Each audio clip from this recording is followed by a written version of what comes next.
like a cat, it was a present from my brother. I read a lot of books, but I couldn't see between the lines. I'll have another. And there we are. We are live, gentlemen. We are streaming. There's so many things I had forgotten about what it takes to make this come off not smoothly. Like we were never smooth, but this was a whole nother level of not smooth. 10 minutes Right. late, the behind the scenes panic would have been funny if we could have only gotten it to be live. It's good to see y'all. It's good to see everyone. Hey, Yes. Everybody looks. I Guys, got look how on good like Paul Thanksgiving. looks. Paul looks. I just saw Creed again, and I'm telling you, you're fucking Rocky Balboa. You're fucking Rocky with that when you put the hat on, in a good way. In a good way. I have a friend who has worked for Sylvester Stallone a few times, and she stays in touch with him. And I've told her, if he needs somebody to play the slightly younger brother, I'm Right. ready. You know, Right. You could man. totally do it, man. You could do Sly's brother like easy. In a good way. He's a handsome guy. He was the people's man of the year, sexiest Are man you of the kidding year, me? right? He was Rocky. Yeah, he's What? Rocky. He was Rambo. See, Rocky and Rambo, like two R's. Like, what else was That's he? right. Well, I Um, mean, Rocky. The original Rocky actually is it's a great movie. I just saw it 3 days ago. Both Rocky 1 and Rocky 2. Saw them again. Well, Rocky Two takes you, you take the ride for the franchise, but Rocky One is a great movie. Rocky 1 is a great movie overall. And you're right, there's only like it 10 won minutes Best of Picture. fighting. It won Best Picture, I think. Which I one? consider Rocky won Best Picture. Yeah, no, it didn't win it. I think it might have won an Oscar or got nominated. So Yeah, I it guess won. in my humble opinion, it's a good movie. It Hey, is. somebody asked me if we were going to talk about. In fact, my dear friend Mark Rabago asked if we were going to talk about the Beatles release on Disney, Yes. and I'm over the moon excited because my dear friend Luis helped me get Disney. I'm You technically, kidding me? You you know, got it now? I Awesome. have it now. I did. It only took me like literally 4 months from what he originally You can told me watch it how on to do TV. it. You can watch it on TV now instead of just he's not watching like on I've the been on my pretty much. laptop, Oh, that's awesome, watch dude. because I didn't know that I could watch it on TV. And then All right, Luis was so like, when he anyway. so we all understand the Um, premise, right? That this is Peter Jackson going through, hearing all the stories about how they hated each other, but seeing the tape and realizing that that's not exactly what the tape tells, right? That's what this new Let It Be, the premise of it was. That's why I well, I wound mean, up I'm going excited about longer. so many things. The people. I mean, I watched it with a friend of mine, Scott Moore from New Jersey, who's a director. He was down here shooting Wait, it's something. out already? I thought it was. It's No, we were out. watching no, we were watching the Oh, trailer, I got you. and Right, right. he was just like in love with how beautiful the film looked. He said it's like they're in the room with you. Hmm. It's so gorgeous. So it's nice to see the footage and then to have a different take. My buddy Mark wanted me to ask you if it bothered you that or Louise that it was on Disney, and how we thought the movie would affect their legacy, and I don't know. I mean, I didn't make the deal. I'm assuming McCartney made the deal. So if it doesn't bother Paul, it sure doesn't bother this Paul. Well, Paul, you and I know how this works. What I figure is that Peter Jackson shopped this whole fucking thing around, and Disney was the guys who put up money for it. You know, more than likely, Um, yeah. I mean, you and know, but I that's mean, the way the business ultimately, works. You know, yeah. And I'm just glad we get to see it. I mean, it's good. whoever's willing to put up money. You know, I mean, I'm over the there moon excited. there aren't a lot of choices these days, unfortunately, for where you can go get money. I mean, you know what? We haven't even been in. I've been to California twice since we've been doing these things, and I worked with people that were on the the set thing with that happened to Uh, gosh, yeah, Alec Alec Baldwin, Baldwin. right? And I mean, I have to know it's old news at this point or whatever, but it is Not interesting to her because family. Or, right, right. But one of the interesting things was, one of the guys that I worked with was an AD, and he was talking about, a lot of times producers just sort of grab that production credit as in, throws a few extra clams in their pockets, and they're not really producing, but it's one of the Right. things they pull bigger actors in with. And we were talking about how something like this, where all of a sudden now you're responsible for something like this, might kind of back some of that How off. did we get from the I don't joyous know. pre-Thanksgiving No. Let's go back to Beatles Beatles. Sorry, to we're talking about show terrible business. tragedy? Show business. We haven't even introduced. Is Luis on camera, or is he not on camera yet? He's on camera.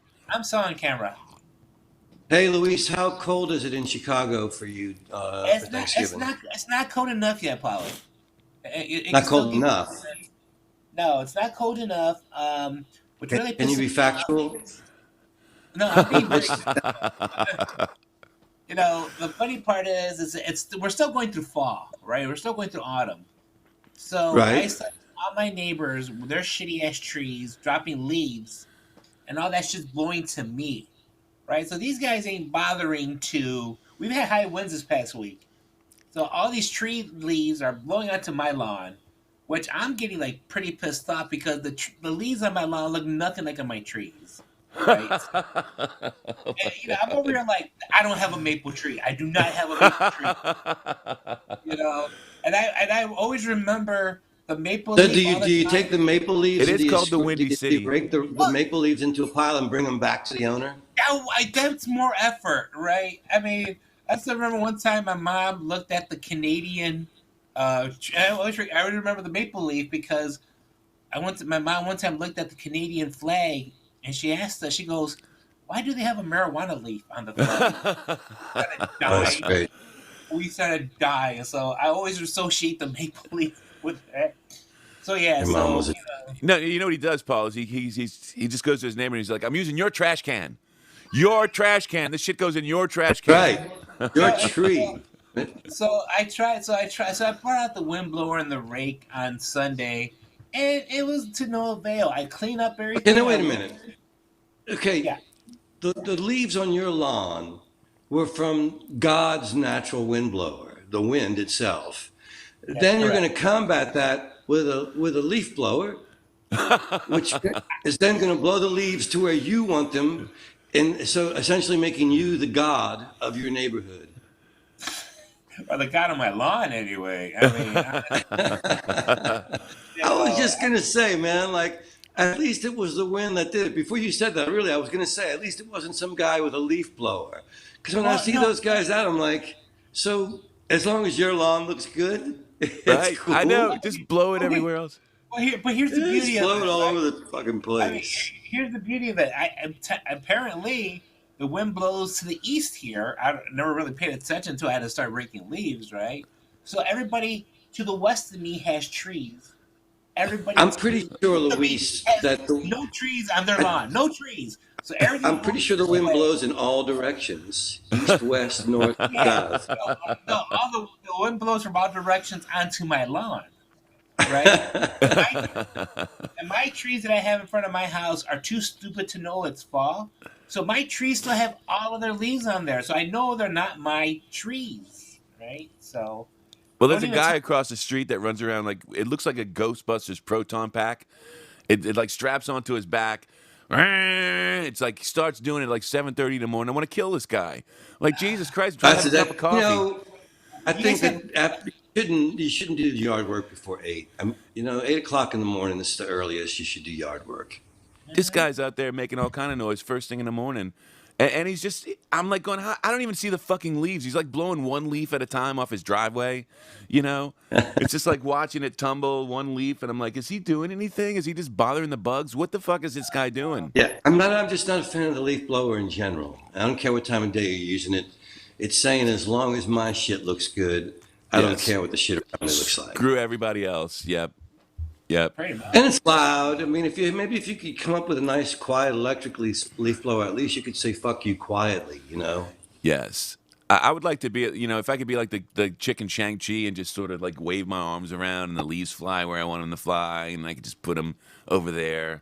That'd be nice. You should. I haven't watched Shang-Chi yet. I know you and Luis both have, and I've been savoring the moment. I haven't reached. It's it on yet. Disney Plus, But wait, so I know one thing- because that's why I didn't watch it because Luis was going to talk me through how to get it to my actual television, Yeah, television and not set. the laptop. And I kept on screwing it up. I haven't even told Louise how many times I screwed up Yeah. the procedure he gave me, and then finally it's there. But it's Thanksgiving week, and my wife has been off, and we've been enjoying some time together. And she's not a fan of the superhero action genre. No, she's not. Well, what movies have you seen lately? Because I've been watching a lot of stuff. I went and bought a bunch of Okay, $5 one second. movies. I got to go back to my lawn real quick. So I get a bunch of weeds, right? And my neighbor Weeds goes, or And that's weeds? always oh no, I know I okay. get weed, not no, but weeds. And my neighbor goes, "Hey, listen, I got a cool chemical that you can put on your lawn, and it'll kill your weeds." I'm like, "This is amazing." That means this chemical. He's like, "But you gotta be really careful with this because this stuff is strong." I'm like, "I got ya." So here I am pouring this stuff onto my lawn. Apparently, either I put too much or I don't know how to put it, so I get like this one big streak of brown grass that I killed. So my lawn looks terrible now. And I'm like, well, I think I killed the weeds because if I killed the grass, I must have killed the weeds. 2 weeks later, there's a weed that pops up in the middle of the brown grass. I was like, what the shit, man? This was just. Now I got the most ugliest lawn on the block because I killed grass. And I don't know how. Well, I mean, if I Lawn, were your neighbor, what would I would actually dump my leaves on your lawn. I you would know what? like that. That might not even be the win. I'd be like, that's an ugly lawn. I'm just gonna rake my shit over there, and maybe to help cover up that ugly fucking lawn. At least some leaves would be That's probably pretty, as that's probably compared to me. the Oh, chemically scorched earth yeah, in front of that man's my house. house. My house is the hairy. My house is the scary house to come up to during Halloween. It's like shit. Forget that. You see I that just lawn? too. I Yeah. just too. Kids are scared. They're like, 'cause they think that the house is haunted. It's the funniest thing. Oh, that's We don't try to great. dissuade them in any way of that Oh no, notion. I would put shit in the windows, and I would Right. definitely I'd Work it scare the up. Keep the piss kids out out of of the yard. Yeah, Yes. Are you no. There's kidding one me? kid. Come on. What's better when you're a kid than being scared at Right. Halloween? You Yeah, used Absolutely. to go to haunted houses and get scared on purpose, which now I wouldn't want to be scared on purpose anymore because life's scary enough. But when you're a kid, it's awesome. I agree. yeah. No, Hey, there's one kid. This one kid literally came up to me, neighbor kid. He goes, "Hey, do you remember me?" I'm like, "Shit, you don't look like a son of mine, so probably not. No." And he goes, "A couple of years ago, me and my brother went to your house and you scared us on your porch." I was like, I was doing that. Where I would just sit like very still and pop up on the kids when they got too close, right? And he goes, "Your house is gonna be the first one I come to this year." I'm going, "Shit, now I gotta buy chocolate." I was like, and I don't mess around. I get the full size bars, dude. I'm that house that's gonna give you the full size bars. I don't mess nice. around, man. I don't. You want as a kid, if somebody gave you like a fun pack size, you were just happy because it said Snickers and not like pixie sticks or some shit, Or right? No, candy you corn, right? You were like, oh man, they candy, gave me a little right? thing. Yeah, So no. So one of my our guys, Mark Membril, you got to tell me what's up. Steve Lukather, I'm guessing from Toto. Mark had a fun way to combat leaf blowers. So I'm just curious. I wanted Mark to actually explain what the hell he was talking about. Paul, do you know who Yeah, I Steve don't know. Lukather was?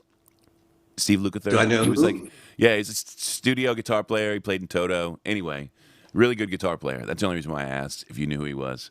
No, no, Yeah, no. you know songwriters, not guitar players. Right. Yeah, yeah. And I hear you've and been playing, Paul. You've been playing some You word on the know, street. yeah, I found a voice teacher who works with people that have dystonia, and he got me both, as you can see, talking and singing again, and it's been really wonderful, actually to get up in front of people and be able Fucking to A. sing. It's still, I'm not 100% yet. I'm still have a. It's like I'm retraining the neurons in my brain how to sing. It's Understood. and so it's daily work. If I skip a day, I suffer the results because the neurons go, "Oh, I guess we're doing it the old way. Oh, really? You have to stay on it every fucking day to really. Yeah, it's called neuroplasticity, and you're rewiring the neurons in your brain Huh. to train them how to fire properly. And yeah, it's daily exercises and all kinds of Does it help you with stuff. other things like your memory and shit like that? Out of curiosity, or is it just literally just for talking and using your voice? Well, this is dystonia. It's a very Okay. yeah, it's a specific thing. Gotcha. There's musicians dystonia, which some horn player friends of mine have. They have spasms on their tongue when they go to play, and Interesting. so there's and mine happens to be vocal. Right. My gag reflex kicks in when I go to sing, and I Interesting. feel like I'm choking instead of singing. Interesting. So, yeah, it makes all the sense in the world. Um, That's good. I mean, that's cool that they had those kind of studies for that, man. I would have never thought, somebody sat down and I mean, I Well, the whole thing started 3 years ago when I was in Chicago. I played that show, and I went to the bar. You were at the bar at Fitzgerald's, and I tried to order tequila, and I couldn't get the words to come out. So I turned to you to say, "Would you do it?" And I couldn't even tell you. And then I was really, I mean, I couldn't talk. I didn't know what was going on, and so it was a long trail. And finally, when I got home, I ran into Greg Klein, and we both played a memorial for a friend at a funeral, and he heard me talking, and he said, "Hey, bro, I think you got this thing called dystonia." And so he sent me a bunch of information on it and helped beautiful, me, beautiful. work down the path. But then a lot of great teachers along the way. Debbie Davis's mom, Barbara Smith Davis, is a wonderful vocal teacher, and she helped me as far as she could, but had never worked with dystonia before, so it's a weird thing. My vocal teacher in New York, who I've known since the '80s, Katie Agresta, who's worked with everybody from Bon Jovi, Cyndi Lauper, and Annie Lennox. She had never worked with that particular condition, and she did her best and helped. There was a lot of people who helped along the way. This was the first voice teacher I'd found who actually worked with it and was able to get me to believe that we could get do me it. working again. We Yeah. could put Humpty together again. I, Hey, fe- I which, felt so I felt so bad because the fact that you were ordering tequila, I knew that was an issue. Because you really drink around. That should have been my first telltale. I should have called 911 the moment you ordered tequila. I think I was more in shock than anything. That what he wants tequila. I should have been more like, holy shit, 911. He wants tequila. Get your ass here. Yeah, I'm feeling really bad about that, Polly. I'm so sorry. I feel I've because become a big fan of the tequila in the last few years, I actually. know. I couldn't make you drink that like if you were on fire or something. But I was like, come on, Polly. You're like, no. And I was like, yes. I'm going. Maybe it's something really. I had a bad experience with tequila when I was Everybody says that. 19-year-old. Everybody says that. I was a 19-year-old waiter at this place called the Beverly Dinner Playhouse, where my wife Allison actually was a waitress when we were 19. We were dating each other, and my friend John Herbert, great harmonica player, was a waiter there as well. And we were both 19 or 20. And the bartender, his name is Ezra, but everybody called him Easy. Was older than us and wiser, and was going to have a little fun with us. And he went, "What are y'all drinking, boys?" And we said, "Tequila." And he said, "Have one on me." And then we downed the tequila, and he goes, "Have another one on me, boys." And we're stupid. We don't know. We're just downing shots of tequila, and we're men, and we can say no. And so he keeps pouring, and they were all free. But it was the worst tequila that I think that money could buy. It was called El Capitan. And I wound up, I had this 1970s Dodge van that belonged to my sister's now ex, and it was such a piece of crap. The engine was one of those ones where it's inside, and there was a problem with the exhaust. So the exhaust would just blow right up into you while you were driving. It was just horrifying experience anyway to drive this beat up old van. And apparently on the El Capitan, I would have to drive down the River Road. It's a 2-lane road that goes along Mississippi River to get home. I woke up at sunrise. My feet were hanging out of one window of the van. My face was hanging out of the other window. There was a trail of vomit down the side of the van. I looked down, and the trail led to somebody's rose bushes that I was parked squarely on top of as the sun was rising in their front yard. And I did the smart thing and then started the van and got the hell out of there before I would have to pay for their roses or their lawn. And by then, of course, I was sober, so there was no danger in driving anymore. But Right. anyway, it was the '70s, and people did that kind of thing. Polly, had interesting.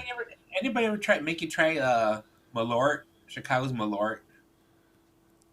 No, Davis Rogan was the one who like turn me on to the better tequilas. Oh no And no I'm no no not no not an aficionado or nothing. no no. Malort is an alcohol in Chicago that tastes like fucking shit.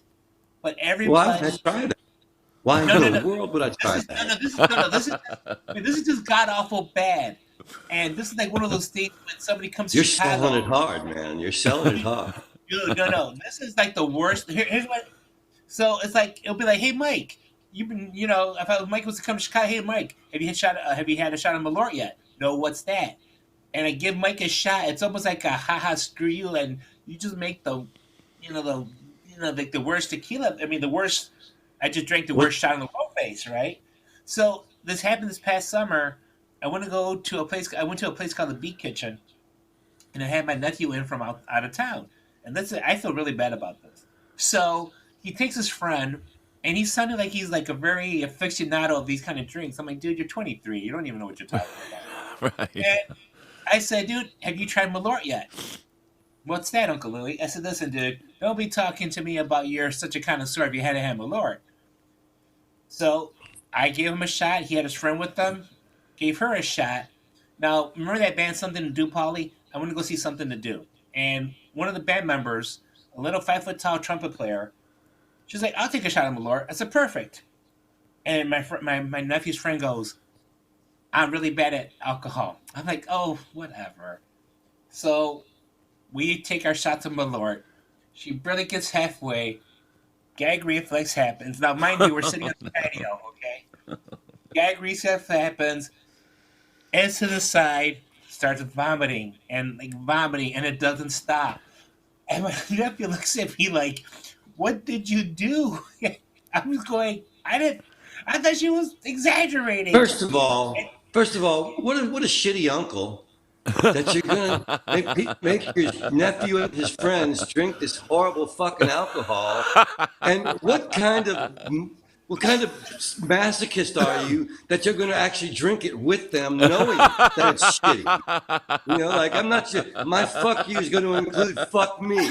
You know, I'm not just saying fuck you. I'm saying fuck me too, man. This is Oh What's wait, good for good. this is good for the gander, right? So you had it, but like the girl, the band player who drank it with us, she's an expert in Malort. She took it down.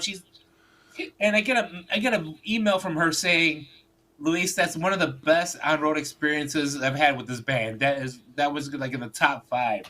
I was like, wow. I mean, and the girl, she finished throwing up. She goes, okay, let's go to the show. You would think like of course nothing she's happened, young. She's 23. you Who know? didn't throw up their guts when they were 23 and then go Yeah. immediately? So Let's go like, to the show. so Let's the get another drink. Go to the show. next time you guys come to Chicago, we're doing a shot of Malort, just one shot, and Yeah, then up yours, buddy. So this one's called Get Back, right? The Peter Jackson. Sorry to bring it yeah. all the Okay, way now back I was around just, again. you know what, Mikey? I'm so glad you're saying something about the movie because I had Yes. high hopes for this show. This was the pre-Thanksgiving show, and then my friend Mark, who I love, asked me about could we talk about the Beatles, and we talked about it briefly. And Luis is of a younger generation; he could give a fuck about the Beatles, he could give a fuck about No, the time movie, out. and we're Time out. talking about vomit and playing shitty tricks on your nephews and nieces. Wait, okay, no, okay, no, okay, wait, Is this some talking kind of about, Mexican Thanksgiving, Luis? This is just, you know. you gotta remember, dude, all my family members are gone. I'm by myself now. So So I'm I don't trying to have, figure out So what I the can release see date. why. Because when one comes around, you fuck with them. so here's, okay, that's how I show my love. What's it called? So, regarding the Beatles, and Mark's question was, do I think it's gonna affect their legacy? I mean, right now, you know, after COVID and everything, this is the way we watch movies and TV shows, right? I mean, to Paul's point, I mean, what happened with our new Riley Scott movie, right? New Riley Scott, he got pissed off because his movie bombed at the box office and he's blaming millennials, right? He I outright, saw that. he's blaming millennials. I mean, listen, people will go see your movie if it's a good movie or if it has a lot of good buzz, right? Well, I mean, also, I mean, I think you have to change your scope of what success is as Right, technology changes. Like right. people bought art because that's what existed in recreating beautiful scenery. And then Right. photography came along, and that became another art form. You know, people Right. bought vinyl because that's how you could hear music without going to see it live. And then CDs and now streaming. And does it suck for me that streaming pays just 0.0004 cents? Of course, financially it does, but you know, that's the technology changed, and as long as the music's still out there, you know, is I Right. don't know. Anyway, I saw that from Ridley Scott. I thought, what good are you doing complaining about? Because the people that are Ridley Scott's age don't go to movies anymore. Right. he, Right. he needs the young people to want to go see his movies. So don't say, "Hey, fuck you, young people." I know, I know. Although I You haven't know, seen The Last Duel and I want to, but I got something important to say about this Get Back thing. It is only streaming apparently for 3 nights during Thanksgiving week. It starts on Thursday, Thanksgiving night. It's 3 nights. I don't know what happens after that, but it's only going to be there for 3 nights. So you have got to watch it this weekend, I, at least to see it. that's my whole weekend is built around it. What are you kidding me? Because Just making yeah, sure. See, I didn't know when it came out. I had to look it up, but because apparently I it's think only 3 nights. what time? What time is it coming on? You know, knowing them, it'll probably start airing at some point in the middle of the day, and just they'll have whatever time, and it Just may keep even start. repeating it. Yeah, well, it's just there for you to go and right, you go to whenever you pick to want. stream. It's not Right. at a set time. It's like going to watch. It's like going to watch, Loki or something. They'll probably put it Yes. up at 2 a.m. or something, Central Time. But Wednesday can I night. watch it Yes. more than once? Yes, you can watch as many Yes. times as you want. You can put it on a Yes. loop and repeat it over That's and a over. 3-day Beatle fest for me. You kidding me? Yes. And apparently, what the whole concert is on it. The whole rooftop Yeah, I concert mean is that's supposed to be on it. yeah. For Beatles fans, it's really exciting. The whole rooftop concert, which we never did get to see. Even small things like I saw somebody in England. There's a Beatles page on Facebook that I'm part of, along with my buddy Mark Rabago, and this guy had seen the movie, and he said after all these years of hearing on the record John say, "I dig a pygmy," by Charles Hawtrey and the Deaf Aids, you get to see him say it, and little things like that for Beatles fans. Absolutely. And of course, I want to see. I'm excited, like Ringo was excited, to see the camaraderie, to see that it wasn't because Let It Be as a fan, it was a downer experience. Right. They're in the film studio, and I They remember chose a being kid. narrative. They chose a narrative and made that narrative. I like you're younger than me, and I saw the movie at like 10 or 11 years old when it first came out, and or 12 or however old I was, and 1970. I remember it. Okay, so that I was 10, and it sounded. I remember I'm like, wow, the Beatles suck. Like the early scenes in the film studio. But then later, I saw Harrison saying, "Yeah, man, this film was just such a drag to film because we were in some big empty film studio, and they're making us play at like 10 in the morning, and I'm not into my guitar at 10 in the morning." And I Right. thought, well, that of course they weren't great in that environment because they weren't who did that to them? The director thought that was going to be a good idea. It's a terrible idea, Right. you know. You And want to of catch them course in they their got natural better. habitat, not fucking change the whole thing. Right, right. You know. And then of course they get better once they get to a recording studio, and then of course Billy Preston playing. Lennon said we were always on our best behavior when there was a guest musician because company's here, you got to behave yourselves. And so it was ultimately that film, Let It Be, was about the breakup of the Beatles, whereas this one is about them trying to get back to their roots. It sounds like which was the original concept of the record and the Absolutely. original title, Get Back. Right. The whole thing with the Get Back. And it's funny is because, all right, so the people who know Beatles know that Let It Be was actually recorded before Abbey Road. But they just threw it Yes. all in the can. They weren't happy with it. So then they went in, and Abbey Road became the Let's Get Back record. Let's get back to what we were doing. John, one side of the record was for John. Side one, I believe, was for John, where it's just all Well, of it these wasn't. Let's see, Abbey individual songs. Road. There's talk about that. Like, all that stuff in the second side of the record where all these songs flow in and out, that's all like Paul and George going at it.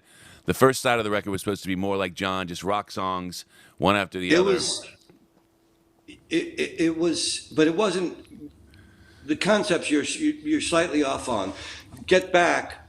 The original concept was to play it live, to get back to their roots and play it live. Gotcha. And then, as Lennon said in an interview in Rolling Stone in 1970, what we were left with was about 100 hours of the biggest load of shit I've ever heard in my life. And nobody wanted to wade through it to find where the record was. And so Right. we gave the tape to Phil Spector, and he took over. Now, the Spector version is sort of questionable. Like McCartney for a long time hated Long and Winding Road because of the string arrangements and the giant choir Spector put on there. And that's, it's he can hate it. He wrote the song. It went to number one, as a single. Years later, he of course got to remix it on the naked version, and it does sound beautiful without the strings, and it is great.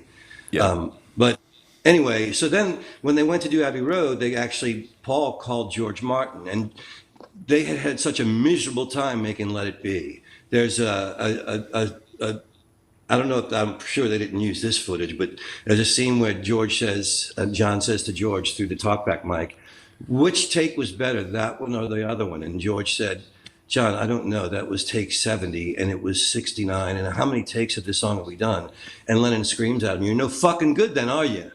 So they had a miserable fucking time making Let It Be. Everybody was, unhappy is what Lennon said. Now the film's going to show something different, which is great.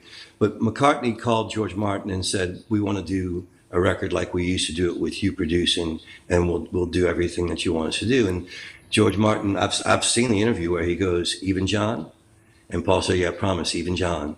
And so they got together with George Martin actually producing them again. Yep. And that's how they were able to talk them into those little snippets of songs, which George Harrison later said he wasn't all that into, but it's a brilliant record and a wonderful finale of a career as a band.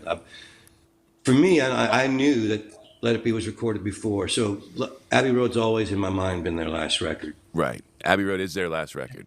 And Yeah. there's all these fun little stories about that. Like, Oh Darlin', Paul McCartney going in for, I think it was like a week or 10 days straight in the morning, would go in, just sing that song twice right out of the gate with morning voice.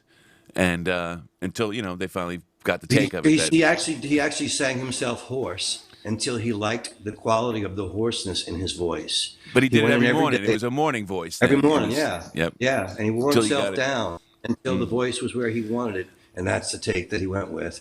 Lennon always loved that song and thought his voice was better suited to singing it because he was a good rock and roll screamer. And there's a version of it with Lennon singing it that's pretty cool, actually. I've never heard that. That would be fun. Yes. But for Paul, it was he had to do it. It was like I got to do this. I think it was it's John. If we give it to you, you'll do a great job. You have the rock and roll voice, but I've got to do this. It's Well, I mean, they also didn't do that. They didn't. That the Beatles didn't write a song and then say, hey mate, you sing it. Well, they did it for Ringo. They did it for Ringo and George in the early days, and then they each started their own, and they were covered. But they were two brilliant songwriters, but they were also brilliantly competitive. They were trying to outdo all the time. Yes. With this new series, with the number 3-parter, I mean, they've had this in the vault forever, probably now. So why now? Why didn't they release this like years ago? They needed somebody to go through it and look at it. Somebody had to go through 57 hours of film footage, and Peter Jackson wanted the gig. He actually wanted to do it. I mean, I'm excited to be on Disney because probably it's at a time when technology is in a place where they can digitally restore the film, and there's a perfect storm of elements. Why? Plus, McCartney's a sort of master businessman, and with him being, I'm sure he's in control. Ringo, I'm sure, goes along with what he wants. He's managed in every generation to keep the Beatles alive, the Beatles mythology and the music alive with the current generation. In the 70s, it was through all their solo projects, of course. In the 80s, there were the re-releases, the BBC, and all these things that we'd never heard. And then in this century, there was the video game and the anthology. So each generation, he's managed to market them again and market the music again. And so it's a great marketing move, but in all honesty, as a fan, it's an unbelievable gift. It's 50 years later, you're going to see stuff that you never knew existed, performances and jokes and dancing and laughter and joy. And I'm thinking about Peter Jackson, who's an amazing director, and obviously, reached a point he's probably done a lot of the movies he was looking for, and you know, I don't know if this thing was something that Paul McCartney was shopping around looking for a director for, or if it was something that because Peter Jackson's been a huge Beatles fan openly for a long time. I saw, So I think what happened was, I think that he had, I just saw an interview with him, and I think that he had sort of bumped into McCartney, and the subject came up of the movie, and McCartney had mentioned that there was like that much footage, and he went, "Well, I'll sort of have a go if you want." if you want, right, And, gotcha. you That's so know, hard. That's so hard. All that footage, and you try to condense it to call it 6 hours. I don't know how. I don't know how each one's gonna run. So you have like 57 hours of footage to where you're yeah, taking it 6 hours. Shit, that is hard. And you try to keep it interesting. And you know what I'm saying, for any period, for anything, right? That's gonna be awesome to see how they. I'm excited for it. I mean, shit. I mean, the Bears are losing anyway, so I'll probably end up watching that as opposed to the Bears playing the freaking Lions on Thursday. But Mark, I'm you Mark see totally. the asked, fact that it's even a choice for you, it right, just tells me how little you care. right. So Mark Like, I mean, brought I up, love football as much as anybody I know. Football won't exist for me when the Beatles thing is happening. Listen, I know, full disclosure, as a kid, I used to play my brother's records and everything, and the Beatles confused me as a kid one time because I grabbed their 45, and I remember this. I look at the name of the song, and it's called 8 Days a Week, and I was confused, going, "Aren't there 7 days a week?" it didn't I show, didn't get believe it or it. not. I was 6 years old. I didn't get it. I just knew that I'm putting this on the record, and I put it on the needle, and I would listen to the Beatles, right? But I didn't get what 8 days a week meant as a kid. Then You, it's like, you, oh, you're, you're I was stretching sick. you're stretching the bonds of our friendship right now, Luis. That's okay. But as So a 6 year old, I mean, I love it now. I mean, come on. Did you guys watch the Rock and Roll Hall of Fame induction at all? Because Sir Paul inducted the Foo Fighters, and I then to didn't close catch the Yeah, that. show, that's pretty ironic to me. I can't. I don't want to discuss it. Right. I don't want to discuss the Foo Fighters. I don't want to discuss the Rock and Roll Hall of Fame. When I was young and they started the Rock and Roll Hall of Fame, I thought this is the stupidest fucking idea I ever heard of in my life. Rock and roll's ethos is live fast, die young, and leave a beautiful memory. And now we have people striving to be in a Hall of Fame for rock and roll. I, It's I not. don't. I don't. I won't go there. I'm sure I would love everything about it. I'm a giant music fan. I'm a giant rock and roll fan. Uh, The whole you thing is the know, antithesis of rock. You're absolutely right. Just the whole idea it is. is is the And then the Foo antithesis. Fighters being in the Rock and Roll Hall of Fame while they're all still a band and still pretty relatively young, really, it sort of tells you how sort of unimportant the thing is. I mean, Yeah. I'm that happy. blew my I'm happy for the Go Go's because they deserve the notoriety. They were the first big band of their kind, and all women band. And I loved them when I was young. I did too. I mean, how I'm could you happy. not love him? But the Foo Fighters seem pretty young to be in the Hall of Fame, and Dave he's like McCartney. He's a great marketer. You Right. know, You're right. Mark was just asking. He said during the interim, we really didn't get a chance to talk much about the McCartney 1, 2, 3 thing because we kind of went on vacation. At, that was I so remember much we talked fun. about it Again, one. We talked about it one yeah, episode, but we didn't really dig into it too much. And yeah, that was awesome, right? I we're mean, going to put Louise to sleep with all this Beatles talk. But again, Oh gosh, as a Beatles dear fan, it was guys. all. Oh gosh, dear God, no, I love the Beatles. Don't you even start with me on that. Yeah, Beatles are freaking It was amazing. fun to watch McCartney, light up at the sound of these old recordings. And then he's a great producer himself, so he's talking to a great producer. And one of the great scenes for me, of course, I love the imperfections. Is he's all proud of the Sergeant Pepper mix of going into a little help from my friends from Billy Shears, and right. he solos the voices. He goes, listen, check out the harmonies, and you can hear the harmonies. And he goes, that's me on the top one. And right as he says that, Paul McCartney in 1967 cracks. His voice cracks horribly, and Paul goes, and that's why we have faders. It's like, yes, take that right out. Right? And back, we were, funny thing was, is remember when we first started making records, we only had 16 tracks. So we understood, like, these kids today don't get it with the Pro Tools and a million tracks. And you remember during your career about when it changed to where it'd be like you'd play something and the engineer would go like, "That's fine." You're like, "Wait, I didn't really get that down. I got enough." You remember when things sort of changed in that direction. I got so far away from that myself. Just I was like, "Fucking play the part. Let me hear you play it. I don't want to fucking computerize the shit." But we grew up in a time where the three, you'd have three people on a mic singing the part, and you get to the last fucking stanza, and the guy fucking cracks. It's like, guess what? If we can't get a punch in there, we're keeping it because. Well, it was tape, man. Like Right. you actually made the edits with a razor. The engineer would, or the And engineer's we could assistant punch would in, edit. I mean, but it was Right, hard but if to you had punch to in. edit a song, you did it with a razor. Yes, yes, Like I it remember is. on Cowboy Mouth's first major label record, we were at the Pyramid Room in the at 333 St. Charles, which you came on and did some of my solo record there with me. And the building, unbeknownst to us, the building had worked on the ceiling of the studio overnight, in which, like we recorded today. They worked on the ceiling after we left the studio, and we came in the morning, and there was a fine layer of sheetrock over the entire control room, including the tape, the real Oh the fuck. 4-inch tape. And so the engineer, then the producer just looked at each other, and the engineer just hung his head, and he went, "Y'all can go home for today. I'm gonna." So he had to unspool the entire reel of tape onto the floor of the studio, and get down with a paintbrush and dust all the sheetrock off of the tape. Carefully Carefully, brush. because you could scratch the tape, right? Yes. Yes. Wow. Oh I mean, you man. tell that to kids making records now, and it sounds like caveman shit. You remember when we were making where we would run you would run two tape decks together to get more, mainly for vocal tracks, right? But then Yep. at some point it was inevitable. Every time you'd be cutting in the middle of cutting some tracks, and then suddenly you'd lose sync between the two. Yep. And it'd be like, all right, let's try to see if we can get it back in sync real quick. No, it's not gonna. All right, guys, half-hour break. Time to go take a break. So you're in the middle of Well, recording I'm something. gonna be complete disclosure.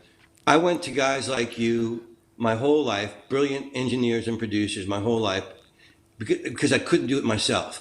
When I was young, I forget which of my ex-wives gave me a 4-track cassette recorder.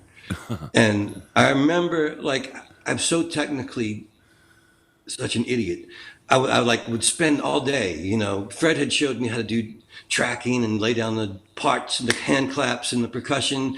And I would do it like my ex was at work for 8 hours. I'm doing this one song all day. I'm layering, and she walks in, and I go, like, all proud, check this out. And I hit play. Nothing comes out because instead of double tracking, I was just recording over everything every The time. same track over and over again. I remember I, that. I thought that I was recording layers of stuff, and all I was doing was recording silence over and over and over again. Oh yeah, that was awesome. Stony Studio. Yes, we used to go in a place. Mark Lauza. Remember Mark Lauza's place was in Yeah, the of course, yeah. scariest part of town. Like The you know, Shroom Room. The Shroom Room. And if the session went late, you'd walk out and there was literally a bar like you'd see in Animal House downstairs. There's soul music coming out of the thing. We recorded one of my records there, man. I remember the Yeah. Shroom Room very well. You had to go down a really narrow alleyway, and there was an air conditioner above that was leaking algae. So a hot day, you had to make sure you didn't slip on the algae in the alleyway. Right. I remember that place. And then if you In were fact, loading we out in the middle of recorded the one. night, it was scary. You remember we did loose parts there, and we Yeah. did the song "Making a Living," and it was about a guy working in a train yard, and Peter Holsapple was producing, and he wanted to make the sound of a train, so we had like a recorder doing the whistle, and he came up with all these things, and he wanted the sound of the engine going psh, and he found an aerosol can of acrylic something or other. And he goes, "Shh. Oh, that's a great sound, Mikey. Put me in the vocal booth." So he goes in there, and the whole song's playing, and he's psh, psh, through the whole song, and he finishes it, and he opens the door, and a cloud of stuff comes out. And he comes stumbling out, and he's like nearly fucking high, from being in there smelling this stuff. But he was such a good, producer and so committed that he just kept spraying that fucker, man. He filled the room up with the shit as he got the entire track in one take, of course. And then Paul, being funny, like looks at Peter and goes, "Man, that sounded great. You want to double track it?" And Peter's like, "Fuck you, man. I'm not doing that again." I know Paul was just totally fucking with him. I learned so much on this show. I love this. Man, making records used to be a different. It used to be more organic. It was fun. You I have to couldn't. tell you, man. Yeah, go ahead. I was just gonna say you couldn't say, "All right, that's enough. Let me do it." I mean, you had to craft every fucking second of a song. Had to You be know, it crafted. was, and it was, and it was, yeah, it was like there was a real chemistry to it. There was a real collaboration to it. I remember when I made one more trip around the sun 4 or 5 years ago now. Mark Bingham was producing, and he said, "What do you want for this one?" Because he's produced a few, and I said, "Man, I'm so done with technology. I want to do it like we used to fucking do it. I want to get into a room with a band and rock with some songs. I don't want to copy and paste anything. I don't want to, And he's smiling bigger and bigger, and he's like, "You're talking my language, man." So he went in Absolutely. and we made a record. Like if we screwed a take, we just go, "Okay, let's do it again, man. That's fine." I had a great band. It was Absolutely. Carlo Nuccio on drums, Ray Ganeshow on bass, Alex McMurray on guitar, John Herbert on harmonica. I mean, it was a great band.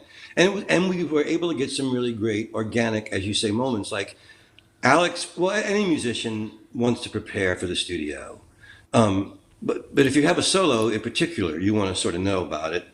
And in this case, I had told Alex and John, like I said, there's a song where I want you guys to do something. We got to the studio, and I say, okay, and this song was a song I'd written with my friend Tom Levy. It's called Driving to Nashville.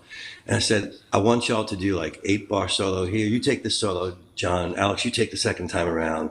And then y'all each take, 4 bars. And then y'all trade bars. And then you trade in licks. And at the end, I want you to end with this. And I sang them apart. And both of their faces just fell. And Alex just looked at me and was, "You think you could have fucking told me that before today?" I was like, and I could have, but I knew they could do it. And there's also Right. this great thing when you take a great musician and his back against the wall, they're even greater. That's the really good ones. And he and John are He both is one of those two guys. great. They're both great improvisers. So we did like 3 takes, and none of the songs had taken more than 2 takes because they're a great bunch of players and they were just killing it. But this one we'd done 3 takes, and one of them was screwing up where the solo was supposed to be, and they were both getting madder and madder at me for not letting them know in advance, right? So on the fourth take, they're pretty much pissed at me, and it's fucking blistering. And when it was done, I was like, I know you guys hate me, but that's probably the greatest bit of rock and roll I've ever recorded. It was Right. real fire Right. coming out of it, man. Right. Emotional. And Sean a minute ago talked about the octopus mixes for the Beatles, and it was all hands on deck. Mixing was a performance.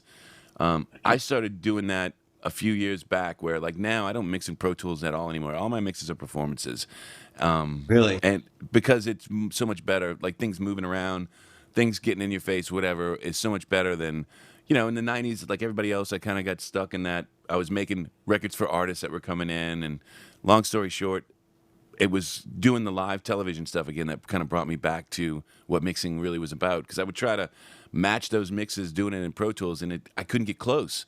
And I was like, all right, so what's the difference here? And because I'm actually mixing when I do these things with the live television stuff. I actually have to move faders. I'm actually in the moment. And Yeah, there's an interaction. You're part of it. I you're think part of it's it. the same thing for me with actually the whole listening of music. Like I'm vinyl these days again. Yes. My wife's son Adam gave us a turntable 3 or 4 Christmases ago, and I hit the $3 bin at Louisiana Music Factory. Occasionally, I treat myself to $20 record, but mostly I'm about the $3 bin. And I love the experience of putting the record on. I love everything about pulling on a sleeve and reading the credits and putting the album on. And you have 22 minutes before you have to go flip it over. And Right. that to me is really cool because you're paying attention to that music. You're more involved in that music. You're not. And so I actually remember, I think I might have talked about this before, but I posted on Facebook that I love that part of it. And it wasn't just nostalgia for me. It was more, it was being interactive with the music again, being part of the experience. And some young woman posted, well, I'd rather put the music on stream and get my freak on all night. I unfriended her. I was like, You don't understand music. if you're going to take my soulful appreciation of music and turn it into you getting your freak on, I don't even know how we got to be friends. I'm just going to unfriend you and not even bother asking how you got there. Not to mention, you're with this same artist for 22 minutes. You know, you're not in a playlist Yeah. where from song to song you're switching. You know, from And if you artist to make artist. side two, you with the same artist for 45 minutes, That's it's that's been, right. and then that's what albums used to be. They used to be the whole album, Sergeant Pepper, since we're talking Beatles, it's in sequence for a reason. Abbey Road's in sequence for a reason.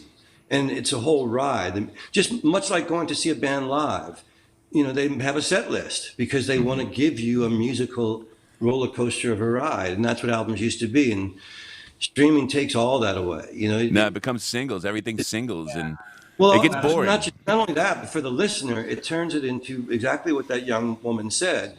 I'm just going to put it on stream and get my freak on. Whatever your freak is, whether it's having sex or whether it's playing cards or whether it's doing the dishes or whatever it is, it becomes wallpaper to you. Right, It's just something playing in the background. right. It's You forget when we were about it. You young, start moving on to doing other things. You don't have to be engaged, like you're saying, right? So You yeah, don't have and to it's be. not. do you guys have any recommendations for record player? Because I was looking yesterday, like the top 10 record players, like in 2021, because I'm considering of voting and going into vinyl, buying vinyl, but I'm like, like it said here, this is recommended. I pushed a button. It was like $600 for a record player. I'm like, ugh, I was like, See, then I I bought a was two probably hundred dollar one myself. I didn't go crazy. I can give you the model number and everything of mine.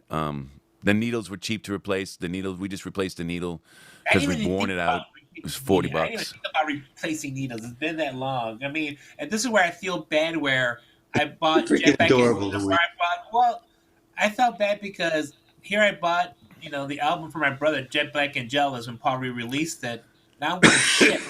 I kept that for myself. Screw him. But it is what Paul, it you is. ever But try to buy a Counting Crows record? They're so expensive. Like we've been trying to really, get. We've got a couple of them now, but they never did re-release them on vinyl, so you have to buy the original versions, which Yeah, people yeah, sell for like two I hundred wasn't a dollars. giant fan, I have to say. Gotcha, no, gotcha. no. I like Yeah, some of their stuff a lot. I mean, but we worked with Adam. Remember? I mean, well, maybe it wasn't you. Maybe it was Susan.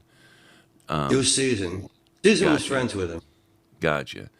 I actually So Susan saw them was in friends. concert.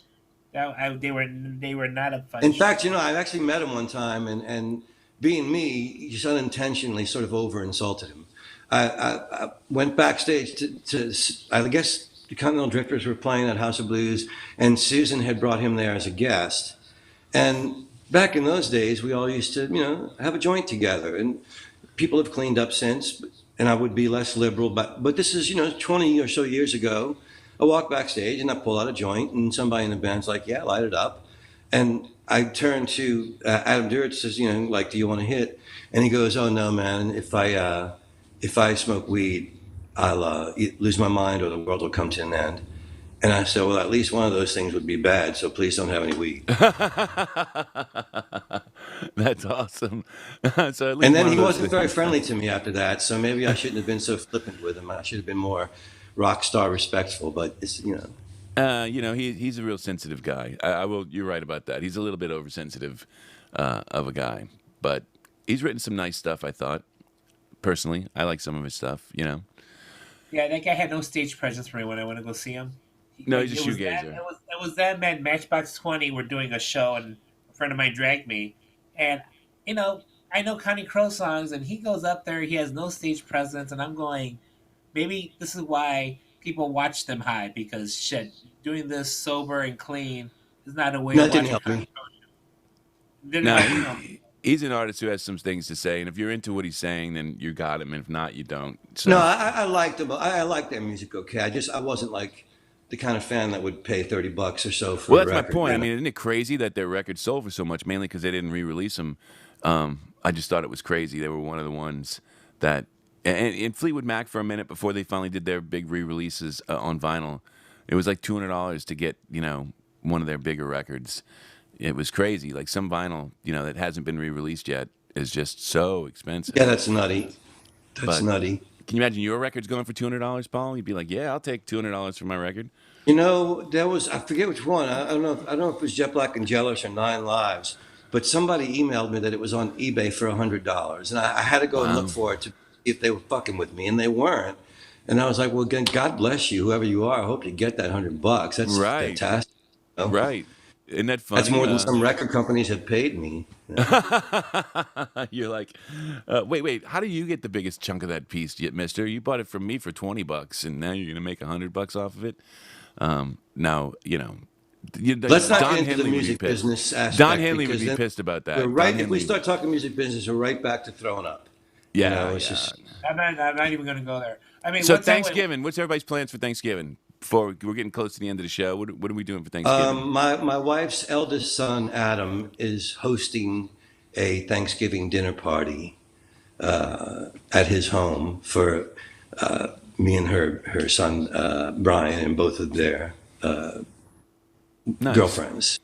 Yeah, it's the first time he's hosting like an adult person. So Yeah, yeah. very excited about it. And he's a fantastic cook, and so looking forward to eating his food.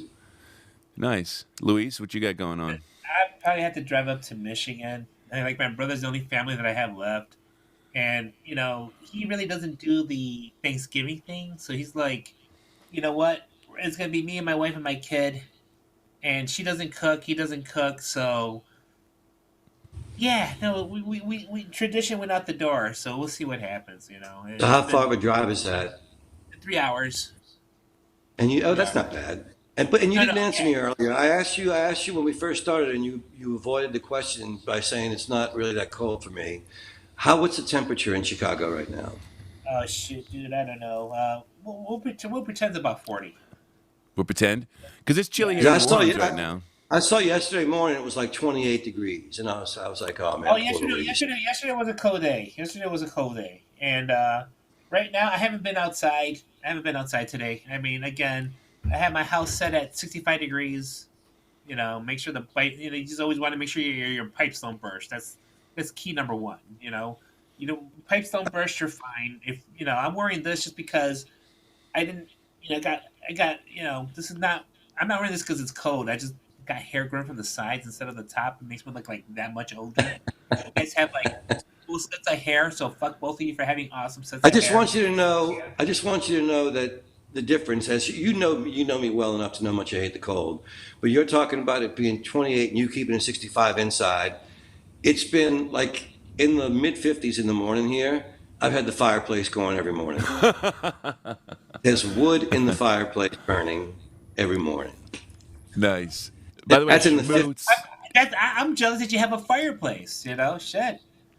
just want to say hi to Shmoo too, who's been, and Sean, and Freddie's here, Mark, all you guys, Joe Holtzman who came, of course, Sandy. What are you doing? Just What are you wanna- doing for? What am I doing? My daughter came in town. My now 22-year-old daughter, youngest daughter, Wow. is Youngest is 22. youngest is 22. Little yeah, Allie. Little Allie. So she's Oh in my- town. We're gonna go.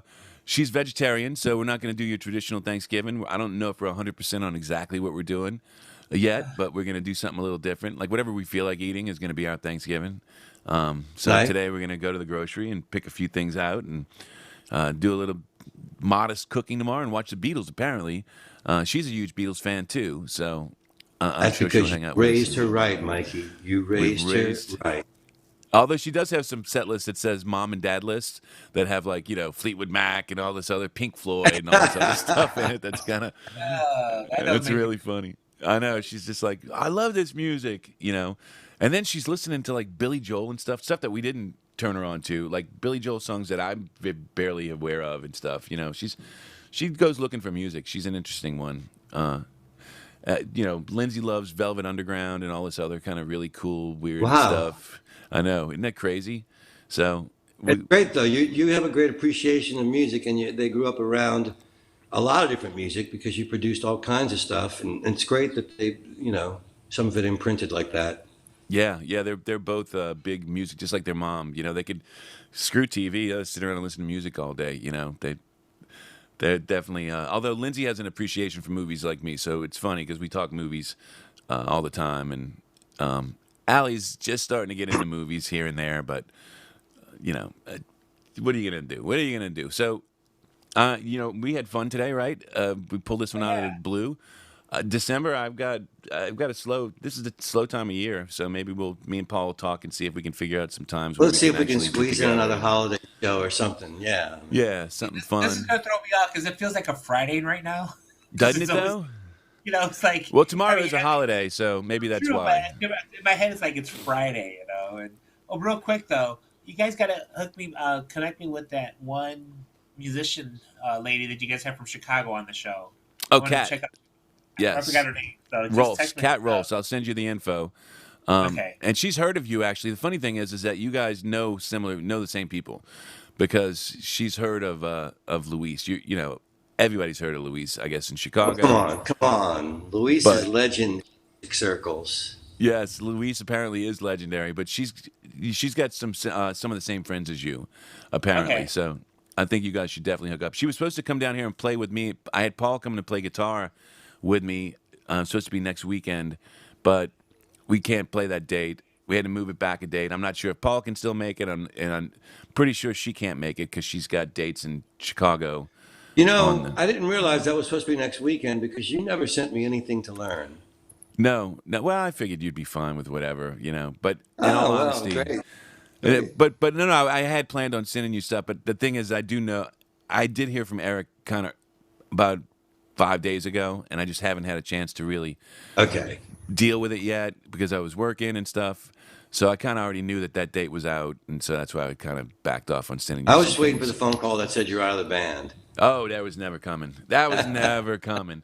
I've heard that before, buddy. How's your December look, Paul? I would like to do some filming. Maybe we could do some. We'll talk. We'll talk Happy off Thanksgiving to the folks that tuned in. Joe Holtzman's been very active on the messaging thing, but I can't read what he's saying because my face is right where the messages are. He says a legend in his own his own mind, actually. He's talking about me. Luis, yes. Of course he is. Joe's a friend, and Joe's going through some things with his throat. So okay. Joe feels like we can. Joe just had a birthday too. Did he? Nice. Happy birthday, Joe. Joe feels like we should have an after Thanksgiving show at some point so we can talk about the Beatles thing. That's what he was. We definitely need to. We'll discuss that, Mikey. Sure. Yeah, we'll figure out. All right, guys. Thanks for tuning in. Yep. Thanks, everybody. Yeah. I'm going to play some music out, and doesn't everybody look great except for me? I look kind of... Yeah, I want to make Paulie proud and watch all 3 Beatle episodes. That way he doesn't think I'm a scam or a sham. You better watch them all. And look, there will be a test. There will be a quiz, Luis, after the end. Oh, yeah. Oh, yeah. You're supposed to make this fun for me, man. All right. All right, guys. Have a happy Thanksgiving. Bye, guys. Happy Thanksgiving, everybody. See ya.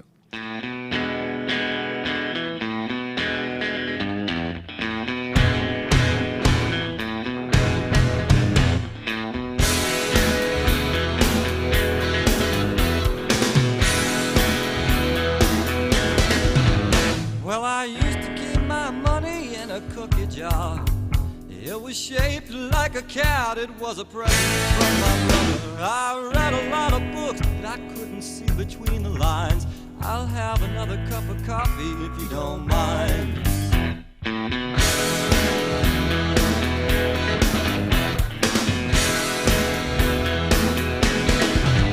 Well, her hair is as black as an alleyway, and it used to be red, and it used to be blonde. Truth is, her hair changes color all the time. I'll have another cup of coffee if you don't mind. I'll have another cup of coffee if you don't mind.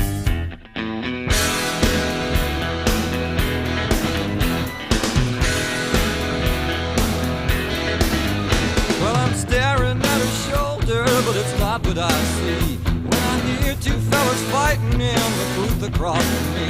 So I wipe away the ashes from an empty counter seat, and I wished I wasn't homesick, I wish I was asleep.